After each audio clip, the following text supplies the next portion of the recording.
Hello everyone, welcome to Priyadarshini's new mini blog. তো আমি যাচ্ছি এখন পড়ার স্যারের বাড়ির খুব কাছাকাছি চলে এসেছি।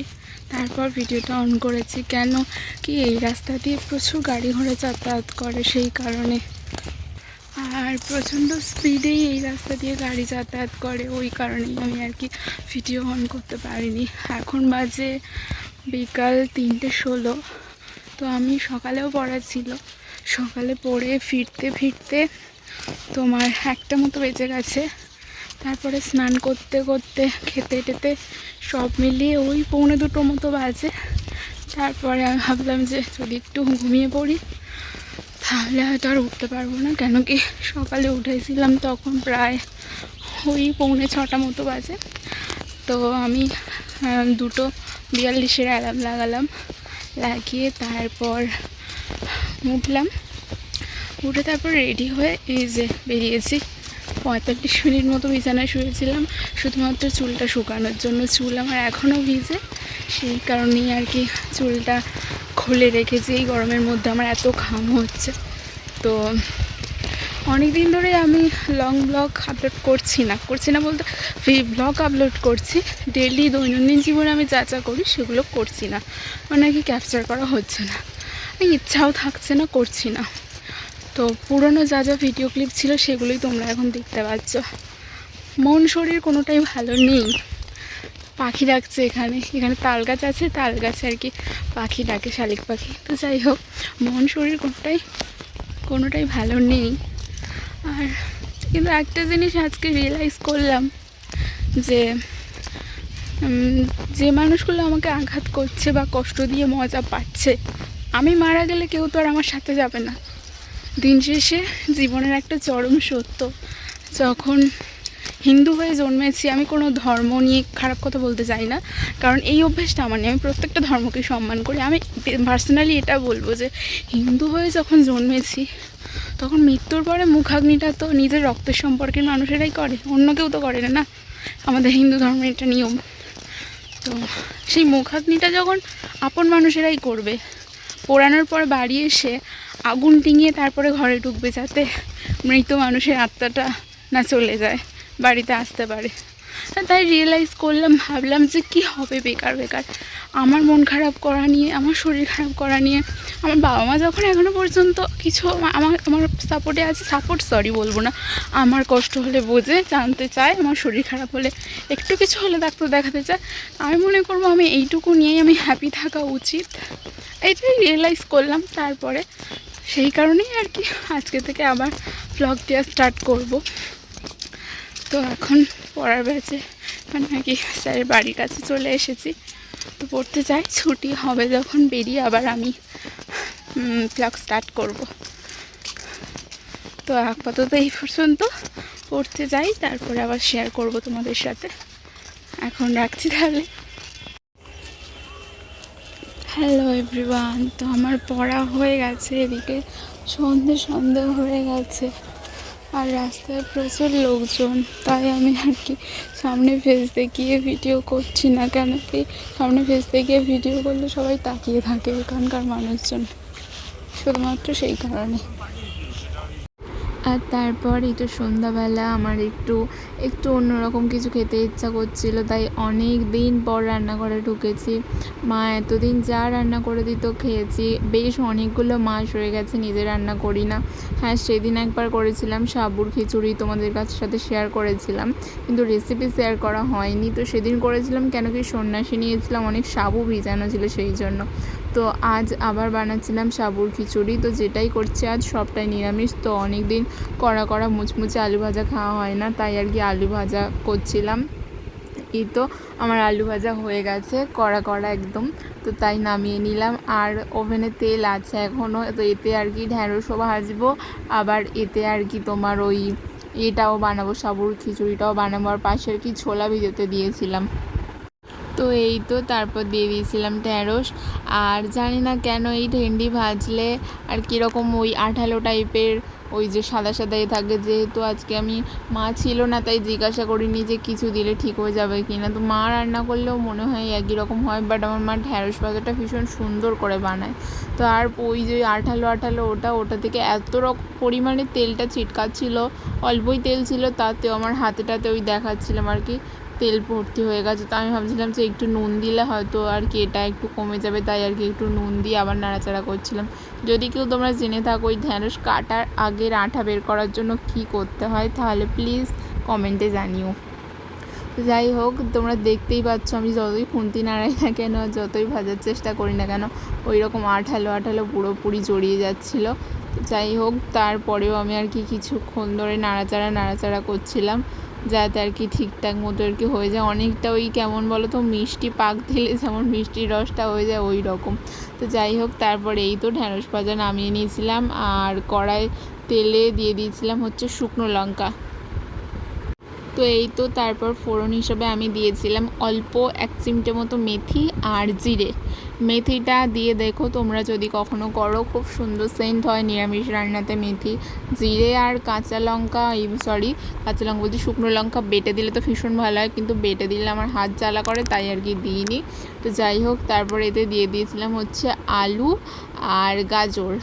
তো আলু আর গাজরটা দিয়ে আমি বেশ কিছুক্ষণ একটু নাড়াচাড়া করে নেব। তো তারপর এই তো দিয়ে দিয়েছিলাম এতে হচ্ছে বিনস। এরপর ওই বিনস আলু আর গাজরের সাথে আমি দিয়ে দিয়েছিলাম হচ্ছে কাঁচা লঙ্কা, 2টো বড় সাইজের কাঁচা লঙ্কা। আর কি এই আদাটাও রেখেছিলাম, আদাটা আর কি একটু গ্রেট করে উপর থেকে দেবো যাতে আদার সেন্টটাও হয় আর একটু ব্যালেন্সও হয়। আর একটু তারপরে এরপর আর কি একটু নাড়াচাড়া করছিলাম। তো আমি আর কি ভেবেছিলাম শুধু হয়তো গুঁড়ো লঙ্কা দেবো আর কাঁচা লঙ্কা দেবো, বাট শুকনো লঙ্কা দিলে প্রচণ্ড সেন্ট হয়। আমার বাপি সবসময় বলে, বিশেষ করে আমার বাবার মা দুজনের হাতে আলু ভাজা, সাদা আলু ভাজা, আমি আজকে যেটা বানালাম বাপির হাতে সাদা আলু ভাজা শুকনো লঙ্কা দিয়ে এত সুন্দর টেস্ট আনি বলার নয়। কিছুই না, শুধু একটু শুকনো লঙ্কা দিয়ে আলু ভাজা, সাদা আলু ভাজা। আর মায়ের হাতের টেস্টটাও আলাদা, মানে দুজনেরই মানে তুলনা হবে না, দুজনেই দুরকম খুব সুন্দর টেস্ট হয়। যাই হোক, এরপর দিয়ে দিয়েছিলাম নুন আর লঙ্কাও দেবো অল্প পরিমাণের, বেশি নয়, একদম সামান্য, যেহেতু 2টো শুকনো লঙ্কা দিয়েছি, তারপর 2টো ওই আর কি গোল লঙ্কা দিয়েছি, তাই দেবো লঙ্কাটা অল্প পরিমাণে।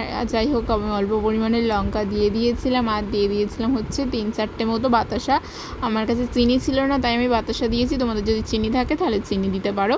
তো যাই হোক, যেহেতু এটা আর কি সাবুর খিচুড়ি মতো বানাবো, একটু মিষ্টি হয় এটা, তো ওই জন্য করে আর কি একটু নাড়াচাড়া করছিলাম। তো এরপরে আর কি অল্প একটু নাড়াচাড়া হয়ে গেলে, অল্প একটু ভাজা হয়ে গেলে আমি একটু ভাজার টাইম দেবো, দিয়ে তারপরে আর কি এতে দিয়ে দিয়েছিলাম হচ্ছে সাবুটা। তো সাবুটা আমি প্রথমেই অল্প ভিজিয়ে রেখেছিলাম, তোমাদের দেখিয়েছি। তো আমি নিয়ে নিয়েছিলাম চা ছেঁকনির যে ছাঁকনিটা, ওই ছেঁকনিটার সাথে। তো প্রথমে আর কি দেখলে মানে 2টো ঝাঁকনির মতো বলে দিলাম, ফের আবার দিলাম। তো যাই হোক, দিয়ে এবার অল্প করে নাড়াচাড়া করবো, বেশি নয়, অল্প করে নাড়তে যেহেতু সাবু একটু জড়িয়ে যাবে। যাই হোক, আমি একদম পাতলা করেই বানাবো সেই বেসিসেই। তো আর কি এই তো পুরো সাবুটাই দেওয়া হয়ে গেল, এবারে অল্প করে নাড়াচাড়া করব। তো আমার আর কি ফোনটা ধরতে একটু অসুবিধাই হচ্ছিল, সেই কারণে আর কি আমি তো আর কি এক হাতে ফোন ধরে এক হাতে কর্নারটা হচ্ছিল না, এক হাতে সাঁড়াশি ধরতে হতো, ধরে তারপরে করতে হতো। তো যাই হোক, তারপরে আমি অফ ক্যামেরায় আর কি কিছুক্ষণ নাড়াচাড়া করে নিয়ে একটু জল দিয়ে দিলাম। জল দিয়ে এবার আর কি একটুখানি সবজিটা সিদ্ধ হতে হবে, যেহেতু আলু আর গাজরটা আমি বেশ খানিকটা ক্ষণ ধরে ভেজেছিলাম, বিনসটাই একটু সিদ্ধ হওয়ার ব্যাপার আছে, সেই কারণেই আর কি আমি জল দিলাম। আর আমি বলেইছি একটু পাতলা করেই আমি বানাবো।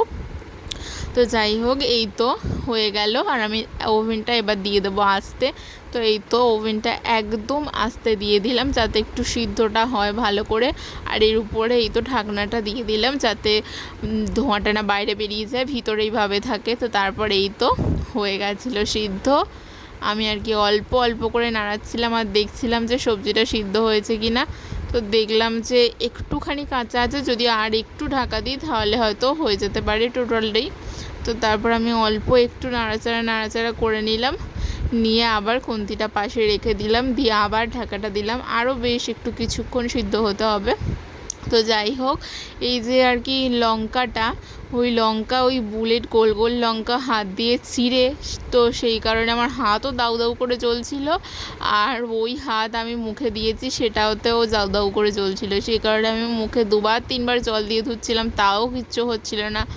তো লাস্টে আর কি ফেস ওয়াশ দিয়ে ক্লিন করব আবার, ওই কারণে আমার প্রচণ্ড জ্বালা করছিল লঙ্কা, যেহেতু ওই যে হাত জ্বালা করার জন্য আমি লঙ্কা বেটে দিলাম না তরকারিতে, তো শুধু লঙ্কা চিড়ে সেই হাতটাই চোখে মুখে লেগেছে, তাতেই আমার মুখ দাউ দাউ করে চলছিল।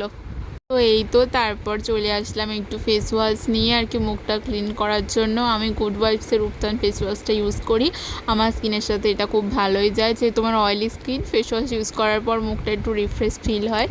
যাই হোক, ইটস নট ফর প্রমোশনাল, এটা আমি পার্সোনালি ইউজ করি তাই আমি রিভিউ দিলাম।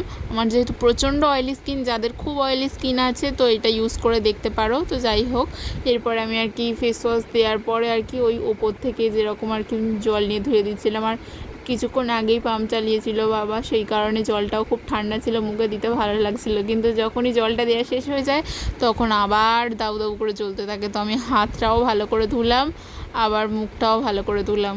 তো এই তো তারপরে এই যে আমার সাবুর খিচুড়ি একেবারে রেডি হয়ে গেছে। তো এর উপরে আমি ছড়িয়ে দিলাম হচ্ছে একটু গরম মশলা, সুন্দর গন্ধের জন্য। নিরামিষ তরকারিতে তো বিভিন্ন ধরনের মশলা ইউজ করা হয়। হ্যাঁ, গোটা ফোড়নে যদি, আমার কাছে ছিল না বলে আমি দিইনি, যদি তোমাদের কাছে গোটা গরম মশলা থাকে অবশ্যই ইউজ করতে পারো। গোটা গরম মশলা ওই ফোড়ন হিসাবে ইউজ করার পরে আর এটা দিলে আর কি ভীষণ ভালো হয়। তো চলো তোমাদের সাথে আমি একটা জিনিস শেয়ার করি। এই কৌটোটা, ঘিয়ের কৌটোটা ছিল আর কি গ্যাসের একদম পাশে, তো আমি ভেবেছিলাম এটা ঘি, এটা দেবো, তো দিলে জানি না কি ব্লান্ডার করে ফেলতাম, কেন কি এটা ছিল মধুর বয়াম, আমি ভেবেছিলাম গরমে ঘি গলে গেছে।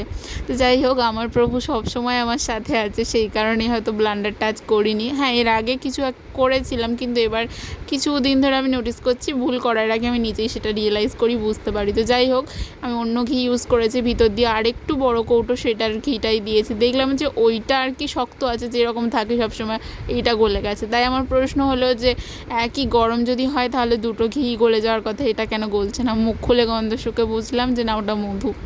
তো যাই হোক, আমি আর কি নিয়ে নিয়েছিলাম নিজের জন্য, আর ওই তো ছোটো বাটি করে নিয়েছিলাম আলু ভাজা, ঢ্যাঁড়স ভাজা, আর এই যে ঢাকা দিয়ে রেখে দিয়েছিলাম, রাতে বাবা মারা খাবে সেই কারণেই আর কি রেখে দিয়েছিলাম।